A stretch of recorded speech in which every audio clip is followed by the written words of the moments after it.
আসসালামু আলাইকুম রহমতুল্লাহ। কী অবস্থা সবাই? আলহামদুলিল্লাহ ভালো আছেন নাকি? আলহামদুলিল্লাহ আমি ভালো আছি আপনাদের দোয়ায়। আজ আসলাম আপনাদের কাছে কারেন্ট প্লাস কিভাবে কেন দিতে হয় মাঠে। এই যে মাঠ অনেক হলুদ হয়ে গেছে, ঠিক আছে?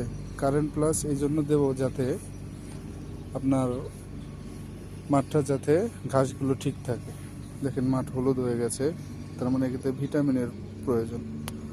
তো আমরা মাঠে আর কি কারেন্ট প্লাস দিব, কারেন্ট প্লাস 50%। এটা দিলে আপনার মাঠগুলো এমন আর হলুদ দেখাবে না, আস্তে আস্তে ঠিক হয়ে যাবে। তো কারেন্ট প্লাস কিভাবে দিতে হয় সেটা আপনাদেরকে জানাবো কারেন্ট প্লাস কিভাবে দিতে হয়, ঠিক। তারপরেও আপনারা আমার চ্যানেলটি প্লিজ সাবস্ক্রাইব করবেন।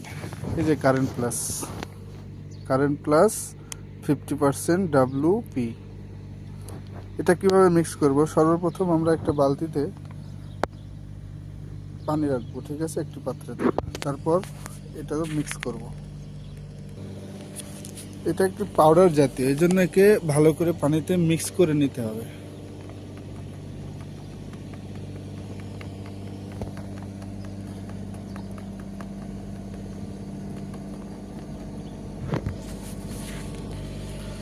আমরা সুন্দর করে মিক্স করে নিচ্ছি, ঠিক আছে? এভাবে মিক্স করে নিতে হবে। মিক্স করে নেওয়ার পরে আমরা যে মেশিন দিয়ে দিব তাতে ঢালে নিতে হবে। এই তো মিক্স হয়ে গেছে। মিক্স করার পরে আমরা এই যে দেখছেন, এটা হলো ট্রাক্টর মেডিসিন দেওয়ার মেশিন। এটাতে যে টাঙ্কি দিয়েছেন, টাঙ্কিটা পানি ফুল করে নিতে হবে। পানি ফুল করে নিয়ে এতে মেডিসিন ঢালে দিবি, ঠিক আছে? ঢেলে দেওয়ার পর তারপরে স্প্রে করবেন ট্রাক্টর দিয়ে। স্প্রে করার অনেক পদ্ধতি আছে, আমরা সাধারণত ট্রাক্টর দিয়ে স্প্রে করে থাকি। কারেন্ট প্লাস এই মেডিসিনটা ঘাসে দেওয়ার অনেক লাভ আছে। যেমন এই যে ঘাসগুলো দেখছেন, ঘাসগুলো এই যে দেখা যাচ্ছে অনেক পাতলা চিকন, ঠিক আছে, একেবারে নির্জীবী। আপনি যখন মেডিসিনটা ব্যবহার করবেন, এটা এক নম্বর হলদে ভাব কেটে যাবে, দ্বিতীয়ত এটা অনেক মোটা তাজা হবে, ঠিক আছে? এটা সাধারণত দেওয়া হয় ফুটবল মাঠগুলোতে।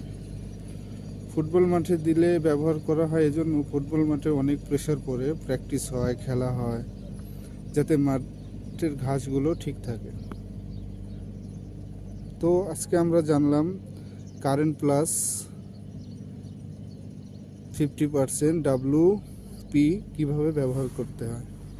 আপনারা সবাই আমার ভিডিওটি দেখার পর আমার চ্যানেলটি অবশ্যই সাবস্ক্রাইব করবেন, এবং এমন কিছু শিক্ষণীয় যদি আপনাদের জানা থাকে, মাটি কিভাবে কি ব্যবহার করতে হয়, কোন সময় কোনটা দিতে হয়, এটা যদি জানতে চান অবশ্যই কমেন্ট করে জানাবেন। পরবর্তীতে আবার আসবো আপনাদের সামনে নতুন একটা ভিডিও নিয়ে, ঠিক আছে? ভালো থাকবেন, সুস্থ থাকবেন, আল্লাহ হাফেজ।